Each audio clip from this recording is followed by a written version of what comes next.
Strobe Lights. I wrote Strobe Lights because I operate lights at Bayside Community Church, and I like to use the strobe cue a lot because I feel like it livens everything up. And I said to one of my friends that, well, everyone that is on that stage or on that platform, they all have a backstory in music or some form of entertainment. And so there are a lot of signed bands that play there. You know, there are a lot of not the whole band. You know, some people were in a band and then they play there. Some people have written their own songs. Some people have won like American Idol passes, and some people have won, you know, or done this, that, and the other. You know, in music, especially in music. So I like to try and be expressive whenever I operate lights because it's like, well, you go to this church, you go to that church for, you know, not the same church experience that you've had your entire life, so I'm not going to give it to you. I'm not going to give it the same church experience, you know, or a concert feel. So whenever I operate lights, I kind of like to bleed my creativity into the light bulbs. So there's a lot of light bulbs full of my blood. Anyhow, so, no. But anyway, so Strobe Lights, I kind of wrote it about someone saying to someone, so the lyric, it's like a poem, you know, it's like a dark poem, but about light. So the Strobe Lights, actually, I'll tell you this, Strobe Lights was one of the original songs for Physical Design, and it was the original songs for the Titus remix. So I literally released the remix before the original, so this is technically the remix. But I wanted to sing on it, and I was in the circus at the time. And what was the process for writing this song? The process for writing this song was very difficult. Like, I wanted this elaborate song because this sound belongs in an arena. It belongs in sensation white or black. You know, it's just this big synthesizer, this arena-sized synthesized sound. And so for this song, I wanted so much more than what I delivered to it. But I think now that I listen to it, I'm like, you know what, I'm pretty happy with this. It's the first time I've ever played my violin on it. I'm only playing a phrase, you know, on the chorus. But this story behind this song, I was in this circus called Cirque Italia, which is like a spin-off show of Cirque du Soleil. That's how I describe it.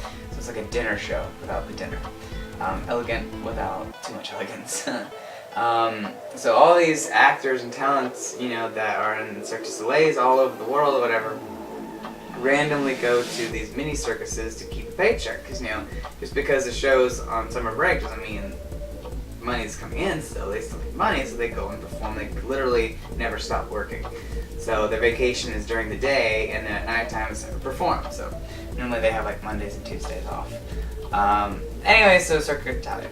So there's this one girl, and she had a hula hoop act, Elena something, and she's this Russian girl, kind of snottish, kind of like uppity, but then once you got to know her, she wasn't, you know what I mean? So at first you're like, ugh, and then you get to know her, you're like, oh, you're cool. So there's this other girl, Carissa something, and she had with the hula hoop dancer as well, but the other girl would contort her body and her leg would be above her head and, you know, doing the thing. I don't really want you to see that I wasn't wearing shoes, but then again, why would I be wearing shoes on my bed? So anyhow, so the other girl, she didn't really contort herself, but they had like a dance that they did with the hula hoops, and then anyway, so the girl Carissa, she came to like the after party, and it was actually the birthday for that girl Elena, and so this girl Carissa has like just like hula hoops for happiness, and she was going to perform at the TED conference, or the TEDx conference, TED conference. Those of you know about TED, it's like this big up and coming thing. It's like it only features like the next thing, like, you know, things to invest in, things that are coming. You know, like at one point, I'm sure the iPad was one of the things that they featured. Like these inventions, all new, upcoming stuff, whatever. So my music was played there. This girl needed a song, and they wouldn't let her play her copyrighted song that she'd been using to dance with for a while. And so then I said, well, you know, I actually just wrote a new song. It's not even out yet. It's gonna be released, you know, after the ball drops. I said, you know, you're more than welcome to use it for your thing. So I played my music live for all the people, all the performers, and they were like, oh, what is this crap? Or whatever they said in the other foreign tongue. Well, anyway, so what I did was I used my song to kind of like, or she used my song to dance to. I thought that was kind of cool. So my song, Strobe Lights, was played at the TED conference in Tampa. So Yeah, that's probably like my biggest song, promoted song, I guess. I literally spent. Oh, and then I wanted to do that one black and white because I didn't do Watch Me Burn in black and white, so I wanted to do this one in black and white because I wanted to go back to my digital edits because the last two songs, they were all original, like pictures, you know, just kind of edited a little bit. But I was really excited about Strobe Lights, the fact that I sang cleanly on it, and then I also had my violin on it. And the breakdown was an 80s esque style dance floor that I really liked a lot. As a producer, what was something new you brought to this song? My violin. I said it already, my violin.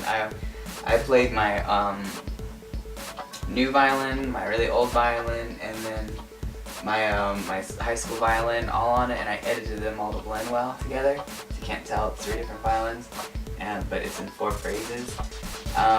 So now I use my violin. That was the first time I actually ever published my violin in it. I did play on the carnival with my violin, but I edited it to make it a synthesizer because I don't own a synthesizer. So I played my violin as a synthesizer. Man, that was a lot of editing.